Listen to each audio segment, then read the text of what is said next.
یہودی چاہتے ہیں کہ اللہ کے نور کو اپنے منہ کی پھونکوں سے بجھا دیں۔ تاریخی اعتبار سے سب سے پہلے چلیے اس ماحول میں جب یہ آیات نازل ہوئی ہیں، اس وقت اگرچہ اسلام کی مخالفت میں دو گروہ تھے جو سرگرم تھے، ایک مشرکین عرب جن کے سر خیل تھے مشرکین مکہ، اور دوسرے یہودی۔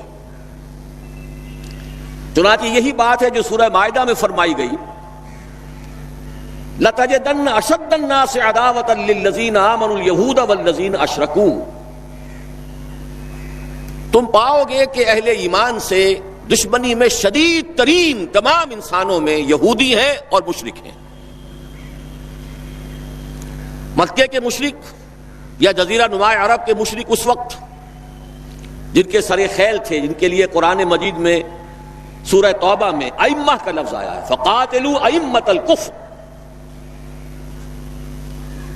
ایک طرف وہ تھے جو شدید مخالف اور دوسری طرف یہودی، لیکن ان دونوں کی مخالفت کے انداز میں فرق تھا۔ یہ نوٹ کرنا چاہتا ہوں میں آج، اچھی طرح سمجھ لیجئے۔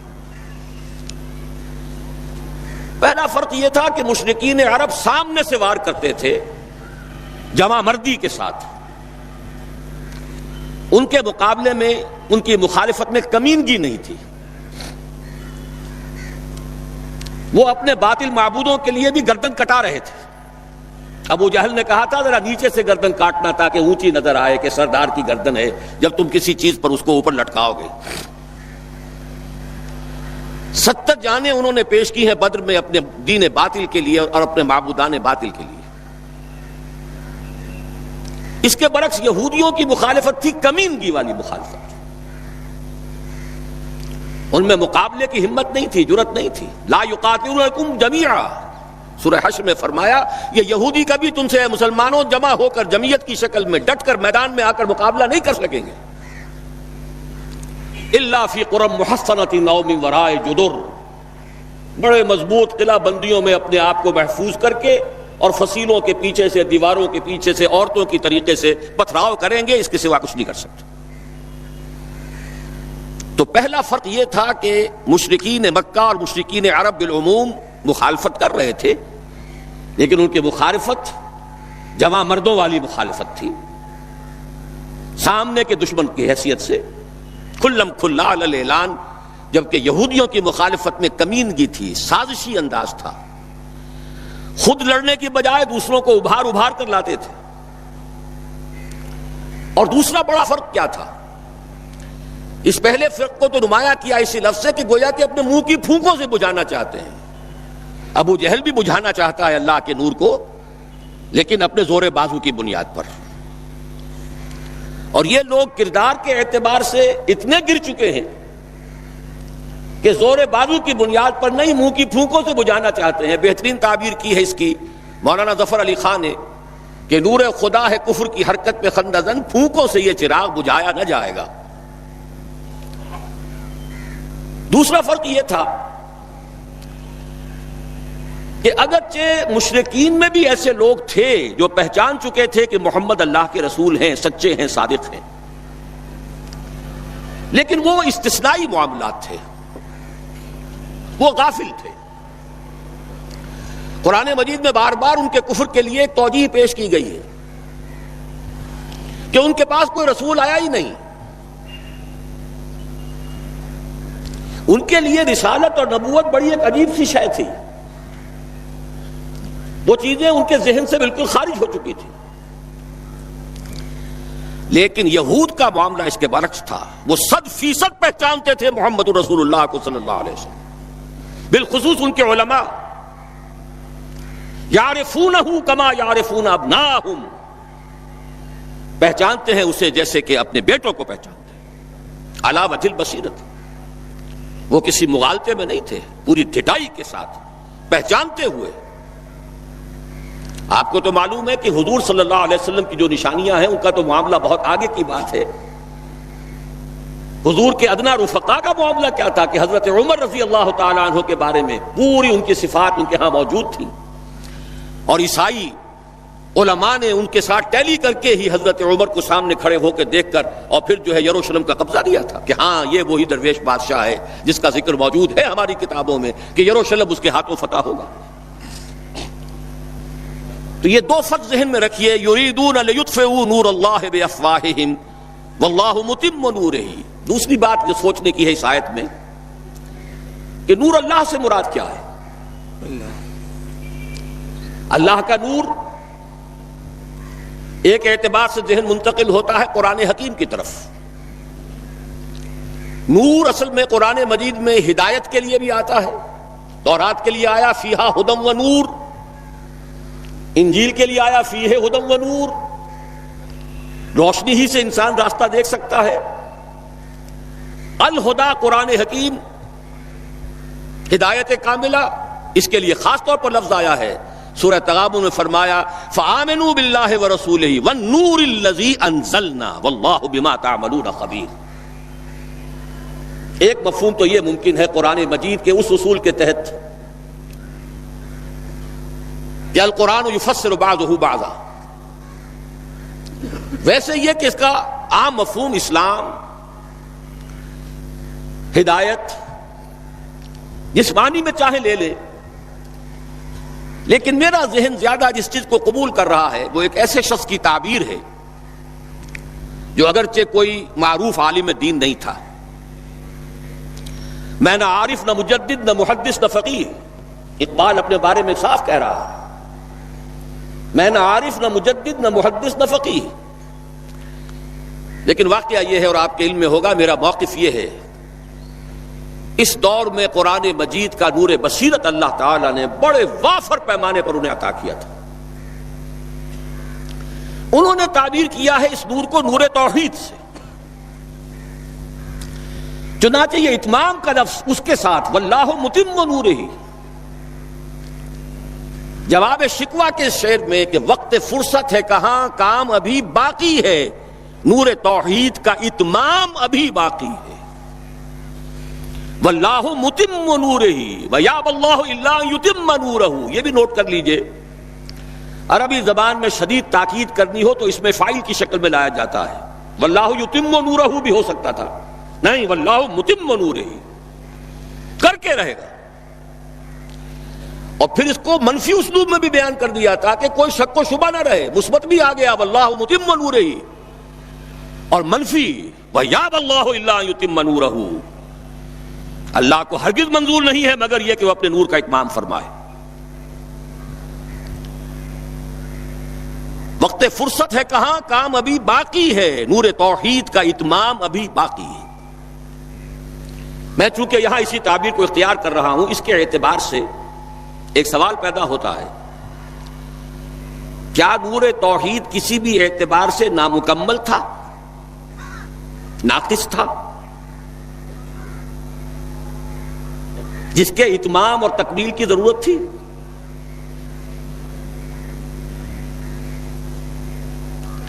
اگر میں اس سوال کا جواب ہاں میں دوں تو آپ سب چونک جائیں گے، لیکن میری وضاحت سن لیجئے۔ جہاں تک عقیدے کا نور ہے، عقیدے کی توحید ہے، اور انفرادی سطح پر اپنے عمل کی توحید ہے، توحید کے دو حصے سمجھ لیجئے۔ ایک توحید ہے عقیدے کی توحید، اللہ کو ایک ماننا، ایک جاننا، اس کی صفات میں، اس کی ذات میں کسی کو اس کا ساجی، ہمسر، برابر، ہم پلہ، کفر، ند، ضد نہ سمجھنا۔ ایک عمل کی توحید ہے کہ ایک ہی اللہ کے مطیع فرمان ہو جانا، ہما تن، ہما وقت، ہما وجوہ، مخلصین لہ الدین، یہ عملی توحید ہے۔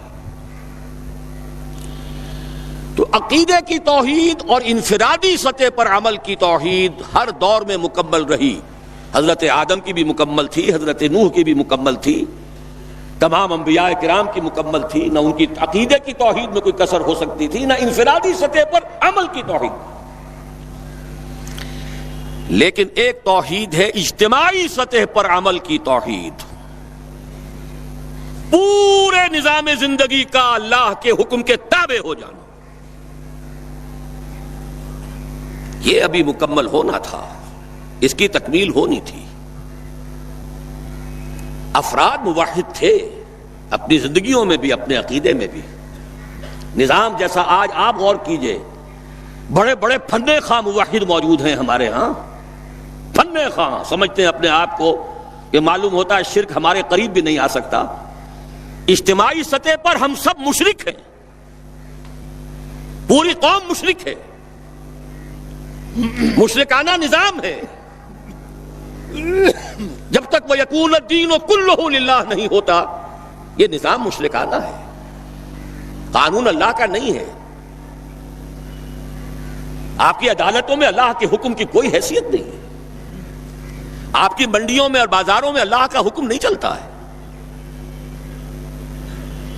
معلوم یہ ہوا کہ ایک ہے اجتماعی توحید. کچھ مواقع ضرور آئے ہیں تاریخ انسانی میں جبکہ اجتماعی توحید بھی ہوئی،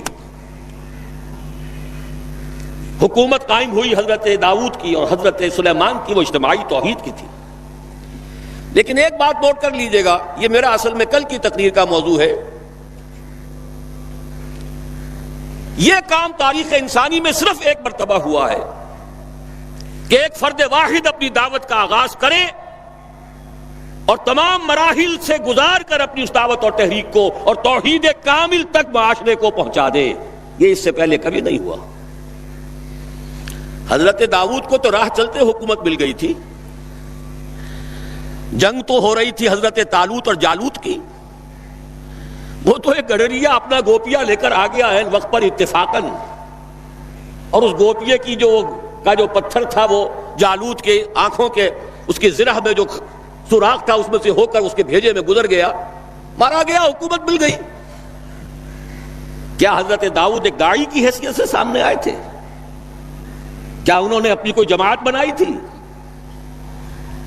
کیا ان مراحل سے گزرے تھے؟ قطعاً نہیں. صرف ایک مرتبہ ہوا ہے تاریخ انسانی میں، اور وہ محمد الرسول اللہ صلی اللہ علیہ وسلم.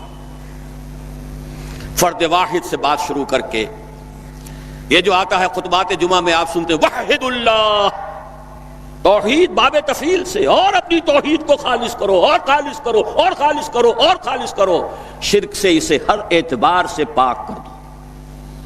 یہ تو پوری زندگی کا لائف لانگ ایفرٹ ہے. آخری امتحان توحید کا جو لیا ہے ابراہیم کے رب نے. دیکھیں اس بوڑھے کے دل میں کہیں اپنے بیٹے کی، اکلوتے بیٹے کی محبت تو ہم سے زیادہ نہیں ہو گئی. کیسے کیسے امتحانات سے گزر چکا وہ بوڑھا، کیسے کیسے امتحانات. لیکن آخری امتحان دعائیں مانگ مانگ کر بیٹا لیا تھا. فلما بلغ معه السعی، اور جب اب ذرا ہاتھ بٹانے کے قابل ہوا، کہیں اس کی محبت ہماری محبت سے زائد تو نہیں ہو گئی. انی ارا فی المنام انی اذبحک فانظر ماذا تری.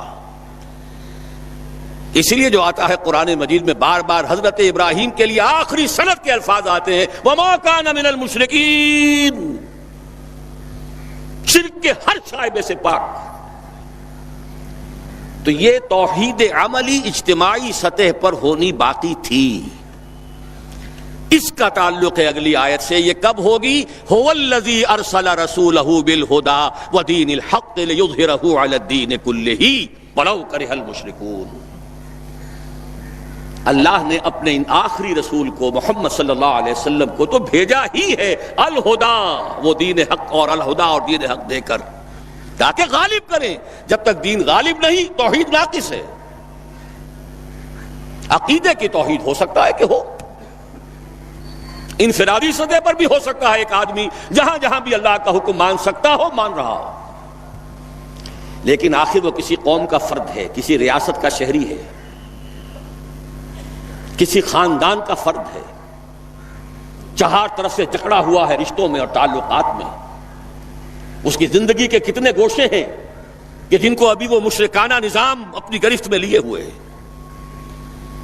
یہ در حقیقت اسی وقت ہوگا جبکہ اللہ کا دین غالب ہو جائے. هو الذی ارسل رسولہ بالہدی ودین الحق لیظہرہ علی الدین کلہ ولو کرہ المشرکون. مشرک تو کبھی پسند نہیں کریں گے. یہاں ذرا شرک کو سمجھ لیجئے، یہ شرک صرف عقیدے کا نہیں. آج کا سب سے بڑا شرک کیا ہے؟ اللہ کا اللہ کو دو، ریاست کا ریاست کو دو. یہ سیکولر نظام ہے، یہاں پر جو ہے حاکمیت عوام چلے گی. جاؤ مسجدوں میں اللہ کا حکم نافذ کر لو.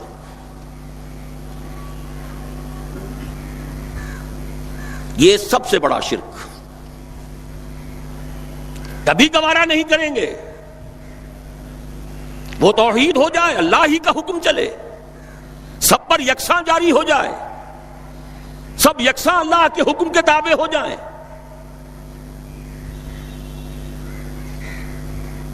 وَلَوْ كَرِهَ الْمُشْرِكُونَ، مشرک کبھی نہیں چاہیں گے، لیکن ان کی مخالفت کے علی الرغم، ان کی ساری ریشہ دوانیوں کے باوجود، ان کی تمام سازشوں کے باوجود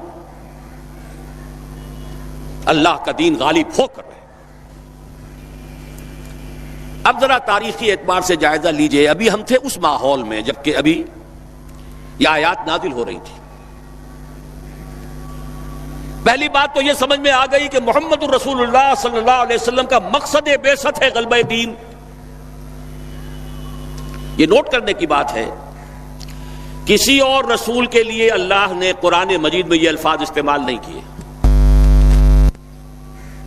شاہد سب تھے، مبشر سب تھے، نذیر سب تھے، داعی سب تھے، مبلغ سب تھے، معلم سب تھے، مربی سب تھے، مزکی سب تھے. لیکن یہ کہ هو الذی ارسل رسولہ بالہدی ودین الحق لیظہرہ علی الدین کلہ، صرف محمد کے لیے آئے الفاظ صلی اللہ علیہ وسلم، اور 3 مرتبہ آئے. اب اس کے ساتھ جس کو صغرا کبرا کہتے ہیں لاجک میں پریمیسز، اس کے ساتھ جوڑیے دوسری بات جو قرآن میں 5 مرتبہ آئی ہے، اگرچہ وہ آئی ہے ذرا مختلف الفاظ میں. کہیں فرمایا وَمَا أَرْسَلْنَاكَ إِلَّا رَحْمَةً لِلْعَالَمِينَ، ہم نے نہیں بھیجا ہے محمد صلی اللہ علیہ وسلم آپ کو مگر تمام جہان والوں کے لیے رحمت بنا کر.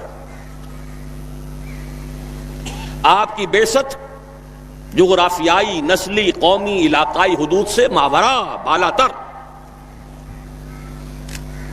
قرآن میں بقیہ سارے رسولوں کی بات آتی ہے تو کہتے ہیں یا قوم، یا قوم، یا قوم.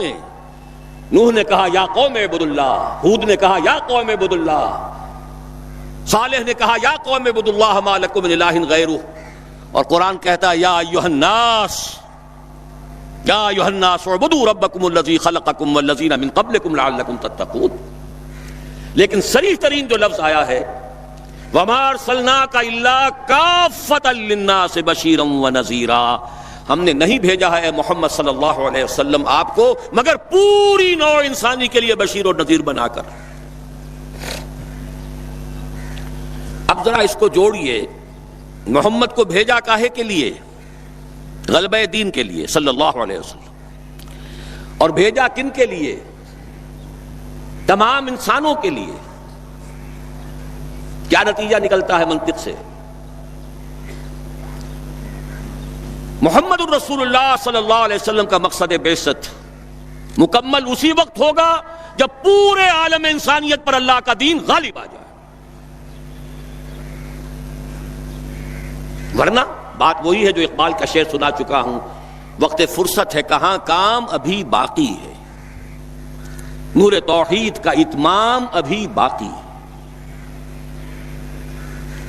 لیکن یہ کہ اگر اللہ نے واقعی بھیجا محمد کو دین کے غلبے کے لیے صلی اللہ علیہ وسلم، اور اگر بھیجا ہے پوری نوع انسانی کے لیے، تو ناممکن ہے کہ یہ دنیا ختم ہو جائے اس سے پہلے کہ محمد الرسول اللہ کا مقصد بعثت مکمل ہو.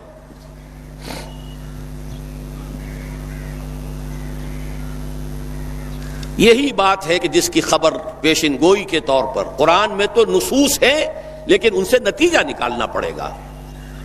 منطق، حضور کو بھیجا پوری نوع انسانی کے لیے اور بھیجا غلبہ دین کے لیے، تو مقصد بعثت کی تکمیل اسی وقت ہوگی جبکہ کل عالم انسانی پر اللہ کا دین غالب آ جائے. اسی کے ساتھ اب ذرا یاد کیجئے سورہ نور کی آیت، جس کو اللہ کے فضل و کرم سے ہم نے کافی عام کیا ہے. ایک ہی بات ہے لیکن ذرا مختلف اسلوب میں آ رہی ہے. وعد اللہ الذین آمنوا منکم وعملوا الصالحات لیستخلفنہم فی الارض. وعد اللہ الذین آمنوا منکم، یہاں منکم پر ذرا زور دیجئے، کن سے خطاب ہو رہا ہے؟ مسلمانوں سے. لیکن ان مسلمانوں کے لیے دو کوالیفیکیشنز، دو پری کنڈیشنز. اے مسلمانوں، اللہ کا وعدہ ہے تم میں سے ان سے جو ایمان اور عمل صالح کا حق ادا کر دے، انکنڈیشنل نہیں ہے. وعد اللہ الذین آمنوا منکم وعملوا الصالحات، ایمان اور عمل صالح کا حق ادا کر دو تو اللہ کا وعدہ ہے. اور وعدہ کتنا مؤکد ہے، نون مشدد کے ساتھ تینوں دفعہ، اور ایک ہی بات کو تین اسلوبوں میں. لَيَسْتَخْلِفَنَّهُمْ فِي الْأَرْضِ، لامن خلافت عطا فرمائے گا انہیں زمین میں. كَمَا اسْتَخْلَفَ الَّذِينَ مِن قَبْلِهِمْ، جیسے کہ خلافت عطا کی تھی ان کو جو ان سے پہلے تھے. جب مسلمانوں کو خلافت اور حکومت عطا ہو جائے گی تو اس کا منطقی نتیجہ ہوگا کہ دین غالب ہو جائے گا. لیکن اس کو بھی کھول کر بیان کر دیا، وَلَا يُمَكِّنَنَّ لَهُمْ دِينَهُمُ الَّذِي ارْتَضَىٰ لَهُمْ، اور لازماً متمکن کر دے گا، غالب کر دے گا ان کے اس دین کو جو اللہ نے ان کے لیے پسند فرما لیا ہے. الْيَوْمَ أَكْمَلْتُ لَكُمْ دِينَكُمْ وَأَتْمَمْتُ عَلَيْكُمْ نِعْمَتِي وَرَضِيتُ لَكُمُ الْإِسْلَامَ دِينًا. اچھا، جب مسلمانوں ہی کی حکومت ہو جائے گی، دین کا غلبہ ہو جائے گا، تو ظاہر بات ہے مسلمانوں کے لیے بندشیں اور خوف تو ختم ہو گئے. اس کو بھی واضح الفاظ میں وَلَا يُبَدِّلَنَّهُم مِّن بَعْدِ خَوْفِهِمْ أَمْنًا، ان کی خوف کی حالت کو امن اور سکون سے بدل دے گا، کوئی خوف نہیں ہوگا. اب یہاں فرمایا یعبدوننی لا یشرکون بی شیئا، تب جا کر وہ ان کی عبادت اس درجے میں مکمل ہوگی کہ اس میں شرک کی کوئی آلائش باقی نہیں رہے گی. جب تک نظام پورا اللہ کے دین کے تابع نہیں، شرک موجود ہے. عقیدے کا شرک ختم ہو چکا، انفرادی سطح پر موحد بن چکے. لیکن یہ تو تین کام جب ہوں گے کہ اللہ کا دین غالب ہو جائے، اللہ کی حکومت اور مسلمانوں کی خلافت قائم ہو جائے، تب کہیں جا کر وہ بات ہوگی لا یشرکون بی شیئا، پھر شرک کا ہر شائبہ ختم. وَيَكُونَ الدِّينُ كُلُّهُ لِلَّهِ، دین کل کا کل اللہ کے لیے ہو جائے گا. آپ کے علم میں ہے کہ آج میں وفات اس کے پس منظر کے ضمن میں چند باتیں آپ کو بتانا چاہتا ہوں. نمبر ایک تو یہ کہ جتنے بھی فتنے اٹھے ہیں اور جو اب بھی اٹھ رہے ہیں، سلسلہ ختم ہونے والا تو سلاسون دجالون کذابون سب چلتا رہے گا قیامت. تو ان میں ایک مشترک بات یہ ہوتی ہے کہ وہ کسی ایسے مسئلے کو جس پر کہ موجودۃ الوقت حالات جو ہوتے ہیں ان کے مطابق فضا سازگار ہوتی اور اس کا کوئی جذباتی پہلو بھی ہوتا ہے، لیکن جو امت کے اجماع کے خلاف ہوتا ہے اس پر ڈیرا لگا، اس پر گفتگو کرتے ہیں، اس کو لوگوں کے منوا لیتے ہیں. اس کا نتیجہ کیا ہوتا ہے کہ چونکہ وہ چیز مجمع علیہ ہوتی ہے، امت کا اجماع ہے 1400 برس، اب اگر اس شے کو انہوں نے غلط ثابت کر دیا اپنے ذوق میں اور عام لوگوں سے کہ جو صاحب علم نہیں ہے، کہ جو نہیں سمجھ سکتے بات کو، اسے منوا لیا، اس کا مطلب ہے کہ اب اس شخص کے معتقد ہو گئے اور اسلاف سے منحرف ہو گئے کہ یہ تو بے وقوف سے سب لوگ، یہ سارے ہمارے علماء، یہ سارے محدثین، یہ سارے مفسرین، یہ سب بے وقوف تھے، یہ بات نہیں کر سکے. یہ ہے وہ شخص، یہ مجدد وقت ہے جس نے یہ بات کی. اس کی ایک مثال یہ ہے وفات مسیح کا معاملہ. اس کی ایک مثال میں آپ کو دیتا ہوں، ایک دوسرا فطرہ، وہ بھی غلام احمد کے نام سے شروع ہوا. غلام احمد پرویز، وہ یتیم پوتے کی وراثت کا یہ مسئلہ لے کر کھڑا ہو گیا. جیسے یہ غلام احمد قادیانی وفات کیسے ہو سکتا ہے کہ ہمارے نبی جو ہے وہ تو فوت ہو کر زیر زمین دفن ہو گئے اور یہ عیسیٰ جو ہے یہ آسمان پر اٹھا لیے، کیسے؟ اب ظاہر بات ہے عام آدمی جو ہے مسلمان جس کی حضور سے محبت ہے، حضور میں تعظیم ہے، عظمت ہے، عقیدت، وہ اس جال میں پھنس جائے گا.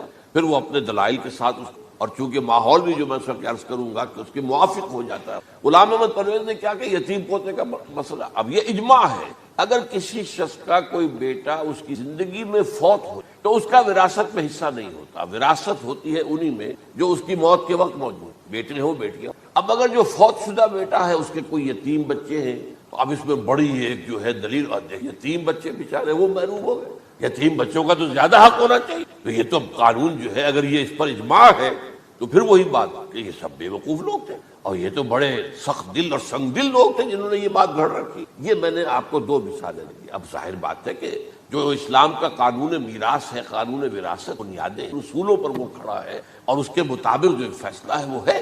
تو بہرحال یہ میں نے آپ کو مثال دی ہے کہ کسی ایسے مسئلے کو لے کر اس پر ڈیرا لگا لینا، مورچہ بنا لینا، اس سے اپنی عقیدت پیدا کر لینا، اسلاف سے برگشتہ کرنا کہ یہ کوئی لو میدان نہیں، وقوف لوگ، جاہل. اچھا اب اسی پس منظر میں سمجھیے کہ 19ویں صدی کے اواخر میں کیا صورتحال ہندوستان میں ہو. انگریز آ گیا تھا اور 1857 کے بعد اس کی براہ راست حکومت قائم ہو. اس سے پہلے 1757 سے 1857 تک جو بھی حکومت تھی ایک تو پورے ہندوستان پر نہیں تھی، لیکن یہ کہ جو بھی تھی وہ ایسٹ انڈیا کمپنی تاج برطانیہ کی نہیں. 1857 کے بعد حکومت قائم ہو. اب ظاہر بات ہے کہ جب انگریزوں نے فتح کیا ہمیں تو ہم پر روب طاری ہوا کہ نہیں. پھر جو زندہ قومیں ہوتی ہیں ان میں کچھ اچھے اوصاف ہوتے ہیں، ان کے اندر فرض شناسی ہے، ان میں دیانت داری ہے. انگریز ڈپٹی کمشنر تھا، 9 بجے کا وقت ہے تو ٹھیک 9 بجے دفتر میں موجود ہوگا. ہمارے لوگ جو آ رہے ہیں لیٹ آرام سے، لیکن یہ ہے کہ ان کی یہ چیزیں جو پھر بات اگر کی ہے تو اس کو پورا کیا ہے. تو اس حوالے سے ان کا روب ہو. اسی طور پر اس زمانے میں ایک صورت یہ پیدا ہو گئی کہ نیوٹن کی فزکس آ گئی. اب معلوم ہوا کہ یہ تو گویا کہ آسمان کی وحی سے بھی زیادہ معتبر ہے. سائنس سے جو بات ثابت ہو جائے بس وہ حق ہے، اور جو ثابت نہ ہو سکے وہ ایسے ہی ہے، وہ تو گویا کہ اوہام ہے. اب اس زمن میں کیا ہوا، اس وقت جو ہے سر سید احمد خان ایک شخصیت ابھری. انہوں نے جب دیکھا کہ اسلام کی بہت سی چیزیں جو ہے وہ سائنٹیفک جو انداز فکر ہے اس میں فٹ نہیں بیٹھتی. یہ فرشتے کس بلا کا نام ہے، سائنس تو نہیں بتاتی ہے. لہذا انہوں نے کہا فرشتہ کوئی، یہ فورسز آف دی نیچر کو فرشتہ کہہ دیا. یہ جن کیا بلا ہوتے، کوئی جن ون نہیں، وہ تو سائنس کی اس میں تو نہیں آتے، دکھائی نہیں دیتے، کوئی جن نہیں. یہ تو جو مشتعل مزاج کے لوگ ہوتے ہیں انسان، ان کو جن کہہ دیا گیا کہ وہ آگ سے پیدا ہوئے. جیسے ہم کہہ دیتے ہیں فلاں شخص غصے میں آگ بگولا ہو گیا، تو آگ تھوڑی ہو جاتا، یہ تو استعارہ ہے. اس طرح یہ جو معجزات ہیں یہ کوئی شے نہیں، ان کی بھی فزیکل توجیحات. یہ حضرت موسیٰ جب پار ہوئے اپنی قوم کو لے کر سمندر کے تو یہ کوئی معجزہ نہیں تھا، یہ کوئی حضرت موسیٰ کی ضرب کی وجہ سے پھٹا نہیں تھا سمندر، بلکہ وہ تو مد و جزر کا معاملہ تھا. جس وقت سمندر اترا ہوا تھا جزر میں تھا تو موسیٰ اپنی قوم کو لے کر گزر گئے. جب فرعون آیا اپنے لشکر کے ساتھ تو سمندر مدھ پر آ گیا، چڑھایا، لہذا وہ ہلاک ہو گئے. تو معجزات کا انکار، ان تمام کے اندر ایسی فضا پیدا ہو گئی کہ جو عقلی اور سائنٹیفک، عقلی سے آگے بڑھ کر، ایک تو عقلی ہوتا منطقی، ایک ہے عقلی سائنٹیفک، کہ اس کے حوالے سے جو چیز اسلام کی فٹ نہیں بیٹھی، جیسے کہ آپ کہتے ہیں round peg in a square hole اور square peg in a round hole. اب اسکوئر پیگ ہے، راؤنڈ ہول ہے، تو آپ کو اس کے کونے تراشنے پڑیں گے تب وہ اس ہول میں جائے گا. لہذا انہوں نے وہ کونے تراشے، اسی کے طرز پر پھر چلے ہیں. جو آپ کو معلوم ہے علامہ مشرقی، انہوں نے بھی جب شروع کیا اپنا دھندا تو ان کے پہلے کتاب کیا تھے، مولوی کا غلط مذہب نمبر 1، مولوی کا غلط مذہب نمبر 2، مولوی کا غلط مذہب نمبر 3، چھوٹے چھوٹے کتاب سے شائع کر مولویوں سے علماء سے برگشتہ کر دیا. اب معلوم ہوا کہ یہ شخص ہے مجدد وقت، یہ مولویوں شولویوں کے پاس تو کچھ نہیں. اسی کا معاملہ پھر وہ انکار حدیث کی شکل میں، جن میں کہ ایک بڑی شخصیت جو ہے وہ غلام احمد کی، غلام احمد پرویز، کیونکہ اللہ تعالیٰ نے اسے صلاحیت دی تھی، اچھا انشا پرداز تھا، لکھنا اچھا آتا، بولتا بھی اچھا تھا. تو ظاہر بات ہے فتنہ وہی شخص پیدا کر سکتا ہے جو باصلاحیت ہو. جس میں کوئی صلاحیت نہیں وہ کیا فتنہ پیدا کرے، وہ نہ دنیا میں کوئی ترقی کرے گا، نہ دین میں کرے گا، نہ فتنہ انگیزی کر سکے گا. تو جیسا بھی ہے معاملہ عام معمول جو ہے لوگوں کا، جیسی بھیڑ چال چل رہی ویسے چل جائے گا. تو اس فضا میں اصل میں غلام احمد پرویز نے جو ڈیرا لگایا وہ وفات مصر تھا. یہ سب غلط ہے. یہ کہ مسیح زندہ آسمان پر اٹھا لیے، کیسے ممکن ہے؟ ممکن ہے، الہونی بات ہے. سائنس اس کو مان سکتی ہے. وہ تو اصل میں ٹھیک ہے. ان کا کہنا کیا ہے کہ مسیح کو سولی تو چڑھایا گیا تھا لیکن وہ اس پر مرا نہیں، فوت نہیں، موت واقع نہیں. پھر جب اس کو اتار لیا گیا تو زخمی تھا، مجروح تھا، لیکن تھا زندہ. پھر اس کو غار میں رکھ دیا گیا. پھر اس کے جو معتقدین تھے انہوں نے اس کی مرہم پٹی کی، اس کا علاج کیا. پھر وہ ٹھیک ٹھاک ہو کر پھر وہ وہاں سے چلا گیا، وہاں چھوڑ گیا اپنے اس شہر کو، یروشلم کو، اور اس ملک کو، فلسطین کو. اور پھر وہ آ گیا کشمیر میں، اور کشمیر میں وہ فوت ہوا، اس کی قبر موجود ہے۔ کسی قبر کی کوئی پرانی بوسیدہ قبر کا نام جو لیا، فلاں قبر جو ہے وہ عیسیٰ ابن، یہ ہے سارا معاملہ۔ اب ظاہر بات ہے کہ چونکہ ایک انسان کا زندہ آسمان پر اٹھایا جانا، وہ جو سائنسی ذہن ہے وہ اس کو نہیں مانے گا۔ چاہے قرآن مجید کے اندر تو خرق عادت اور بھی بہت سے ہیں، آخر اصحاب کہف 300 برس تک سوتے نہیں رہے، یہ کوئی سائنس کے حساب کتاب سے صحیح ہے؟ یا یہ ہے کہ حضرت عزیر علیہ السلام 100 برس تک مردہ رہے پھر زندہ کر دیے گئے، ان کا گدھا بھی زندہ کر دیا گیا جیسا کہ سورہ بقرہ میں آیا، لیکن ان کا کھانا جو ہے وہ صحیح رہا، اس کو بسا نہیں، اس میں کوئی بدبو۔ تو واقعات ہوتے ہیں ایسے، اللہ تعالیٰ جو چاہے کرے، خرق عادت ٹھیک ہے، فطری قانون جو بھی ہے، جو لاز آف دی نیچر اللہ نے بنائے ہیں اور اس کے مطابق ہی دنیا چل رہی ہے، لیکن اللہ تعالیٰ کے ہاتھ ٹوٹ نہیں گئے، بند نہیں ہو گئے، اختیار ختم نہیں ہو گیا۔ میں کیا کروں، میں تو قانون بنا بیٹھا، اب تو میں کچھ نہیں کر سکتا۔ میں تو قانون بنا چکا ہوں کہ آگ جلاتی ہے، اب اگر ابراہیم کو آگ میں ڈال دیا تو میں تو نہیں بچا سکتا، یہ کہ قانون ہے، وہ میرا بنایا ہوا قانون۔ لیکن ہم یہ سمجھتے ہیں، ہمارا ایمان ہے اللہ تعالیٰ جو ہے وہ قادر مطلق ہے، وہ جب چاہے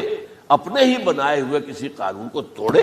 اسی کو کہتے ہیں خرق عادت۔ خرق کے معنی ہوتا ہے پھاڑ دینا، توڑ دینا، جیسے کہ وہ سورہ کہف میں لفظ آتا ہے کہ وہ حضرت موسیٰ کو جن کے پاس بھیجا گیا تھا، بزرگ کے پاس، انہوں نے اس کشتی کا جس میں وہ سوار تھے اس کا ایک تختہ پھاڑ دیا، توڑ دیا، خرقہ۔ تو خرق عادت، عادت سے مراد کیا؟ عام عادی قانون، laws, physical laws, chemical laws جو بھی دنیا میں چل رہا ہے، بایولوجیکل لاز، ان کو جب چاہے اللہ توڑے اور اپنی خصوصی مشیت کا اس کے اندر اظہار کر دے۔ اب اس سلسلے میں جو میں نے آیات آپ کو سنائی ہیں اور اسی طرح کی کچھ اور آیات بھی، ان میں قادیانی نے اور قادیانیوں نے اصل ڈیرا لگایا ہے لفظ وفات پر۔ اصل میں یہ لفظ کیا ہے، جو لوگ عربی زبان سے واقف ان کو بڑی آسانی، وفات وفات وفات، یہ تو آ گیا ہے، توفیتو، توفیتا، متوفیکا، اے موسیٰ میں تمہیں وفات دے دوں گا، اے اللہ جب تو نے مجھے وفات دے دی، وفات تو قرآن میں ہے، پھر اس کے ہوتے ہوئے یہ مفسرین کو کیا ہو گیا، ان کا دماغ خراب ہو گیا تھا۔ یہ تمام محدثین جو ہیں اتنی عقل بھی نہیں، تو یہ وہ بات جو میں پہلے بیان کرتا ہوں۔ اب میں آپ کو بتاتا ہوں اصل میں عربی زبان کا قاعدہ۔ عربی زبان کے اندر ایک سے حرفی روٹ ہوتا ہے، اس سے الفاظ بنتے چلے جاتے ہیں۔ مختلف کھانوں میں پانی ہے، پانی کو آپ نے گلاس میں ڈال دیا، کوئی اور شیپ ہو گئی، کپ میں ڈالا کوئی اور شیپ ہو گئی، اور تشت میں ڈالا کوئی اور شیپ ہو گئی، شیپ تو بدل جائے، ہے تو وہی کا وہی پانی۔ تو اسی طریقے سے مثلاً میں مثال دے رہا ہوں آپ کو، علم یعلم، علم کسی شے کو جان لیا، علم یعلم اعلاماً کسی کو کچھ بتا دیا، علم خود جان لیا، اور علم یعلم اعلاماً کسی کو کچھ بتا دینا، علم یعلم تعلیماً کسی کو کوئی بات بڑی اچھی طرح ذہن نشین کرانا، بار بار دہرانا، سمجھا دینا، یہ تعلیم ہو گئی۔ تعلم یتعلم تعلماً خود علم حاصل کرنا۔ اب علم یعلم سے عالم بنا، اور علم یعلم سے معلم بنا، اور تعلم یتعلم سے خود علم حاصل کرنا، اس سے متعلم بنا، متعلم جو کہ علم حاصل کرنا۔ اسی طرح استعلام علم حاصل کرنا، کسی چیز کے بارے میں جسے ہندی میں کہتے جانکاری حاصل کر لینا، اویئرنیس حاصل کر لینا۔ اب وہی لفظ ہے علم۔ اب کہیں آپ اس کے مادے کو دکھا کر اور اس کے معنی میں الٹ پھیر کریں گے تو جو شخص عربی زبان سے واقف نہیں وہ تو نہیں جانے گا۔ اسی طرح کی مثال ہے وفا، وفا یفی، وقا یقی، وفا یفی، اوفا یوفی ایفاءً، وفا یوفی توفیتاً، توفا یتوفا تعفن، اور استیفاء۔ یہ اسی طریقے سے میں نے مثال آپ کو، وفا یفی کے مادے سے اس مصدر سے کوئی لفظ قرآن میں نہیں، لیکن اردو میں آپ کو معلوم ہے نا، بڑا پیارا مصرع ہے، وہ وعدہ ہی کیا جو وفا ہو گیا۔ بھئی وعدہ وفا کرو، وعدہ پورا کرو، اس کے معنی ہے پورا کر دے، کسی کو کوئی چیز پوری دے دینا۔ اور اس کے بعد اوفا یوفی، اس کے معنی بھی وہی ہے، بھرپور۔ اس سے بنے گا اوفو بعہدی اوف بعہدکم، یہ جو سورہ بقرہ کے 5ویں رکوع میں آیا ہے، یہودیوں تم میرے عہد کو پورا کرو تو میں تمہارے عہد کو پورا کروں گا، تم میرے عہد کو پورا کرو۔ میں نے تم سے عہد لیا تھا کہ جو رسول نبی امی آئیں گے، نبی رسول امی، اس کو تمہیں ماننا ہے، اس کا ساتھ دینا ہے۔ اوفو بعہدی، اب اس عہد کو پورا کرو۔ اوف بعہدکم، تو میں تمہارے ساتھ برکات خیرات جیسی پہلے رہی ابھی باقی رکھوں گا۔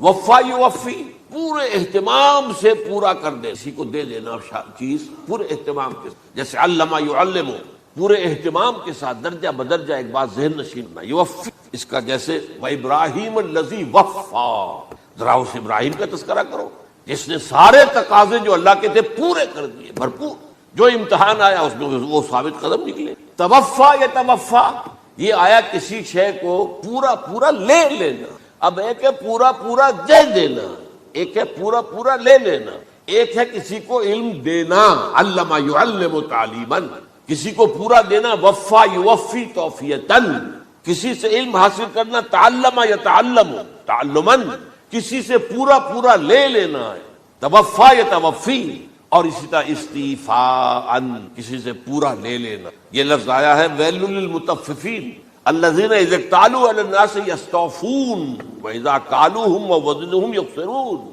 ہلاکت و بربادی ہے ان ڈنڈی مارنے والوں کے لیے جو جب تول کر لیتے ہیں تو پورا لیتے ہیں، اور جب دیتے ہیں تو اس میں کمی کر دیتے ہیں، ڈنڈی مار جاتے ہیں۔ الا یظن اولئک انہم مبعوثون، کیا انہیں یاد نہیں رہا ہے کہ یہ دوبارہ اٹھائے جائیں گے، اللہ کے سامنے کھڑے ہوں گے، حساب ہوگا پورا پورا، پیسے پیسے۔ تو یہ میں نے آپ کو اس گردان سے بتا دیا کہ ایک ہی لفظ جو ہے وہ کتنے معنی دے، مادہ ایک ہے، وفا یوفی پورا کر دینا، اوفا یوفی پورا کر دے، لیکن توفا یتوفی پورا لے لینا، استیفاء پورا لینا، اذا کالوا علی الناس یستوفون واذا کالوہم ووزنوہم یخسرون۔ اب دیکھیے اس میں قرآن مجید جو ہے اس کے ضمن میں سب سے جو فیصلہ کن آیت ہے وہ سورہ زمر کی، اور یہ جو میں نے پچھلی مرتبہ بھی آپ سے کہا تھا، لا یاتیہ الباطل من بین یدیہ ولا من خلفہ، قرآن پر باطل حملہ آور ہو ہی نہیں سکتا، نہ سامنے سے نہ پیچھے۔ اب دیکھیے یہ ساری آیتیں جن میں حضرت مسیح کا ذکر ہے اور وفات کا لفظ جو ہے مختلف صورتوں میں استعمال ہوا ہے، اس میں سورہ زمر جو کہ مکی صورت ہے اس میں ہے وہ کانٹے دار آیت جس سے مسئلہ حل ہو۔ وہ کیا ہے؟ وہ میں نے آپ کو سنائی ہے، اللہ یتوفی الانفس حین موتہا، اللہ قبض کر لیتا ہے، لے لیتا ہے نفس کو اس کی موت کے وقت، واللتی لم تمت فی منامہا، اور جس کے مرنے کا وقت نہیں آیا، مرا نہیں ہے، اس کی نیند میں لے لیتا ہے، فیمسک التی قطع علیہ الموت، تو جس پر موت کا فیصلہ ہو چکا ہے اس کو تو روکے رکھا ہے، موت کے وقت لیا اور روکے رکھا، اور وَيُرْسِلُ الْأُخْرَى إِلَىٰ أَجَلٍ مُّسَمًّى، اور جو دوسرے ہیں جن کی موت کا وقت نہیں آیا ان کو مؤخر کر دیتا ہے، واپس کر دیتا ہے، لوٹا۔ سوال یہ نیند میں کیا چیز اللہ کیا جان لیتا ہے؟ ظاہر بات شعور نہیں چلا گیا۔ ایک ہے انسان کا شعور، وہی تو سب سے اعلیٰ شے ہے، سب سے اونچی چیز تو وہی ہے۔ یہ شعور ختم ہو گیا تو انسان کہاں رہا؟ اس کے نیچے جو کچھ ہے وہ تحت شعور ہے، سب کانشیس مائنڈ۔ تو خواب واب جو ہوتے ہیں وہ سب کانشیس مائنڈ کے ہوتے ہیں، وہ کانشیس مائنڈ کے تو نہیں۔ جو کانشیسنس ہے، شعور جو ہے، اور خاص طور پر خود شعوری، وہ نیند میں اللہ سلب کر۔ تو محض شعور کے لیے بھی وفات کا لفظ آ گیا۔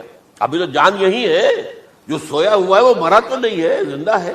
البتہ جب جس کو ہم موت کہتے ہیں وقت آیا تو شعور بھی لے لیا، جان بھی لے لی، دو چیزیں لے لی۔ حضرت عیسیٰ پر پورا اطلاق ہوا، مجسم عیسیٰ کو لے لیا، شعور بھی لے لیا، جان بھی لے لی اور بدن بھی لے لیا۔ تو گویا کہ لفظ توفا کا کامل اطلاق تو صرف عیسیٰ پر ہو رہا ہے۔ ہم جب مرتے تو ہمارا جسم تو یہی رہتا ہے، وہ تو گیا قبر میں، پورا قبض نہیں کیا اس نے، پوری شے کو اپنے قبضے میں نہیں لیا، جسم تو یہی ہے۔ لیکن یہ کہ موت کے اندر ظاہر بات ہے کہ جان گئی، اور جان ہی اصل چیز، جب جان نکل گئی تو یہ کیا ہے؟ یہ تو یوں سمجھیے کہ اب ایسی چیزیں جلدی سے قبر میں دبا دو ورنہ یہ سڑے گی، گل جائے گی، اور قبر میں بھی کیا ہوگا؟ کیڑے ویڑے کھائیں گے، ختم کریں گے، الا ماشاءاللہ جس کو اللہ چاہے۔ انبیاء کرام اور شہداء کی جسموں کو اللہ تعالیٰ نے محفوظ رکھا ہوا، واللہ عالم۔ تو اس اعتبار سے تو اب توفا، اللہ یتوفی الانفس حین موتہا، اب نفس کا لفظ دیکھ، یہ قرآن مجید میں نہ معلوم کتنے معنی میں آیا۔ ایک تو پورا وجود کسی کا یہ نفس ہے، میرا نفس، نفسی نفسی نفسی، کیا ہوگا جب قیامت کے دن ہم بول رہے ہوں؟ اور جو اللہ کے لیے بھی لفظ آ گیا نفس، نفس کے معنی ہم جب بولتے ہیں عام طور پہ تو وہ تو برے سچ میں بولتے ہیں، بھائی یہ نفسانی تقاضے ہیں، ان کو ذرا دبا کے رکھیں۔ یہ نفس، یحذرکم اللہ نفسہ، اللہ تمہیں ڈراتا ہے اپنے آپ سے، یعنی اللہ اپنی ذات سے ڈراتا ہے کہ وہ جہاں رؤوف اور رحیم ہے وہاں پر وہ عذاب دینے والا بھی، انتقام بھی لیتا ہے، شدید العقاب بھی ہے۔ یہ بھی ہو گیا نفس۔ پھر نفس جو ہے ہم اس کو بھی کہہ دیتے ہیں، جو کہ نفس کی ایک کیفیت ہے خاص، نفس لوامہ، نفس امارہ، نفس مطمئنہ، یا ایتھا النفس المطمئنہ ارجعی الی ربک راضیۃ مرضیہ۔ تو یہاں پر کیا ہے؟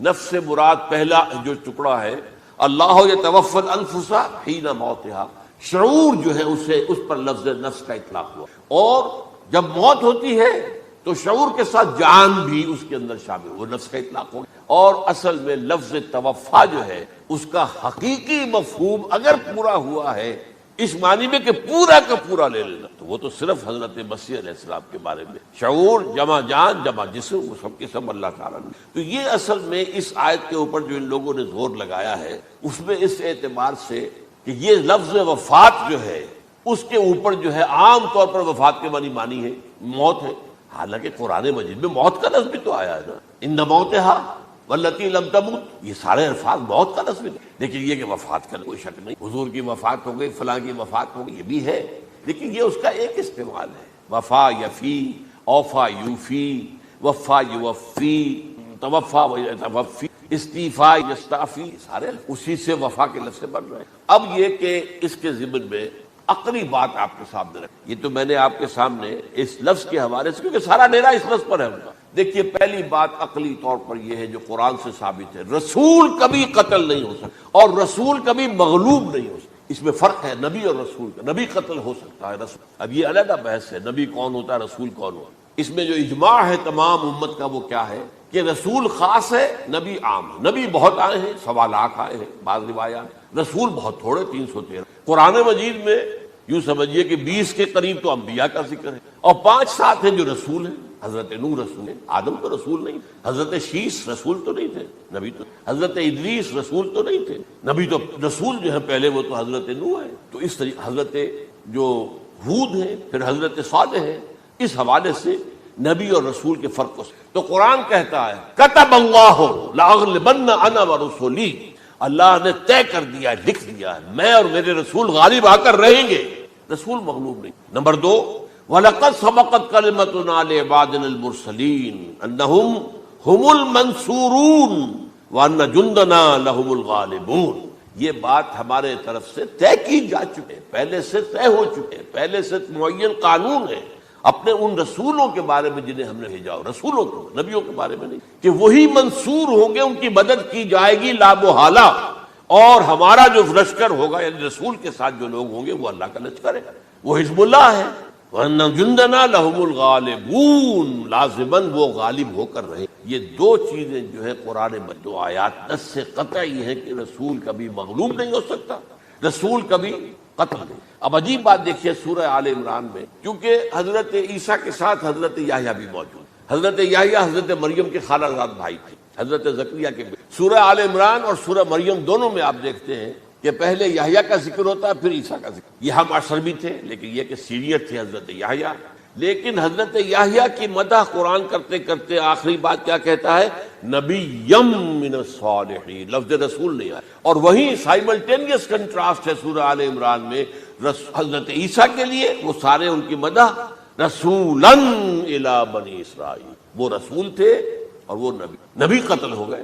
ایک آبرو باختہ لڑکی کی فرمائش پر قتل، ایک ڈانسر، اس پر بادشاہ اس وقت جو تھا، وہ بادشاہ کیا تھا، وہ ایسے بادشاہ ہوتے تھے اس زمانے میں جیسے ہمارے ہاں بھاولپور کے جو ہے نواب ہے، بادشاہ تو انگریز تھا، حکومت تو اس کی تھی، لیکن ایک اٹانومی سی دے رکھی تھی، راجے جو ہے، راجا صاحب ہے، مہاراجا ہے، یہ راجے مہاراجے اور نواب جو ہوتے تھے یہ ایک اٹانومی تھی، باقی یہ کہ اصل میں تو بادشاہ جو ہے تو انگریز کی تھی۔ تو اسی طرح کی ایک اٹانومی جو ہے حکومت وہاں اس وقت تھی اصل میں رومیوں کی، اس کا گورنر وہاں موجود تھا پائلیٹس پونٹس، لیکن یہ کہ انہوں نے یہودیوں کو ایک مذہبی اٹانومی دے رکھی، چنانچہ ہیڈرن ان کا ادارہ تھا، دارالقضاء، جہاں چوٹی کے ان کے فقہاء اور لیڈر جو تھے ربائی وہ بیٹھتے تھے اور فیصلے، کسی مذہبی معاملے میں جو فیصلہ وہ کر دیتے تھے یہ ان میں معاہدہ تھا، وہ فیصلہ جو ہے وہ پھر ایگزیکیوٹ کیا جائے گا، وہ فیصلہ آخری ہوگا ان کا، وہ خود تو سزا نہیں دے سکتے، سزا تو گورنر دے گا، لیکن یہ کہ اگر ہیڈرن جو ہے ان کا